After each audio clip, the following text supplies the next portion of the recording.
stocks in Moscow are up, but as Michelle Caruso-Cabrera pointed out earlier this morning, that's largely because there has been such a sell-off over the last week and the last month. We'll see what happens. Still waiting for Putin's next step. In today's jobs environment, both employers and employees are looking for an edge so that they can obtain success. This morning, Squawk's very own is here, LaRocco. She is senior talent producer at CNBC. She does a lot of the magic behind the scenes, pulling things together, bringing on great guests, getting us great interviews, getting us to great places. Right now, she is out with her latest book. It's called Opportunity Knocking, Lessons from Business Leaders on the 7 Strategies of Success. She calls this the Opportunity Pyramid. And Lorianne, thanks so much for coming in today. Thanks for having me. All right, so we're excited about this book. We want to hear more about it, but why did you write it? I found over the course of my career here at CNBC and the local news that no matter what industry people are successful in, they all use the same exact 7 strategies.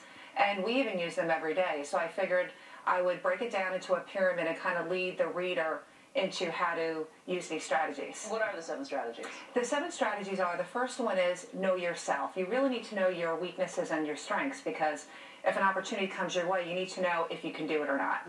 Then you want to fortify your knowledge. Like Harold Hamm, for instance, at Continental Resources, billionaire, high school education. He actually learned from mentors and took selective courses. Then you go to the next level, which is looking at the execution and the details. And then you have your passion, because passion really gets you through the highs and lows. So I talked to Steve Case about that, because as we all know, he had the apex of success, went back down, and he's back up. Right. Then you're looking at staying the course, because during this time you really need to keep your focus on the details.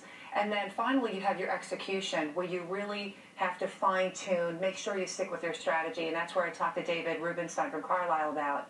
And then finally, world domination, which I know is a very heavy word, but we all want to be the best. Goals. Exactly, modest goals. That's your last one. Yeah. And by the way, the last thing, destroy everybody. Exactly. Well, you want to be the best that you can be. Exactly. You want to be the best that you can be.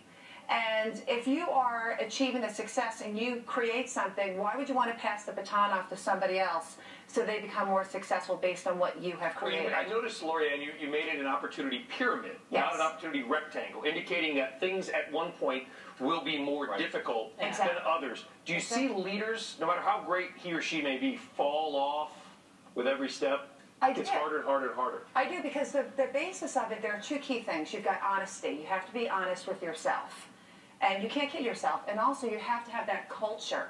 All good leaders have corporate cultures where it fosters the innovation, they support people, they give folks that ownership that they need in order to be successful. And a lot of times when we see these failures, it's because the culture crumbles and it comes from the top. So Lorianne, what do you think drives all the people on your list?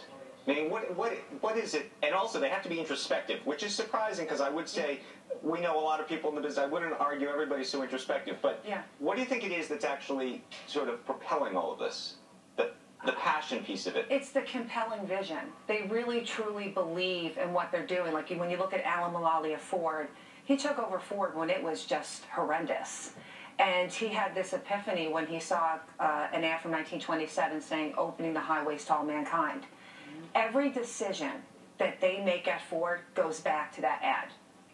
So I think it's because they truly believe in what they're doing, and it's that passion that enables them to get through the highs and the lows. All right, Lorianne, again, the book is called Opportunity Knocking, Lessons from Business Leaders. On the wall, you see a lot of the people who are featured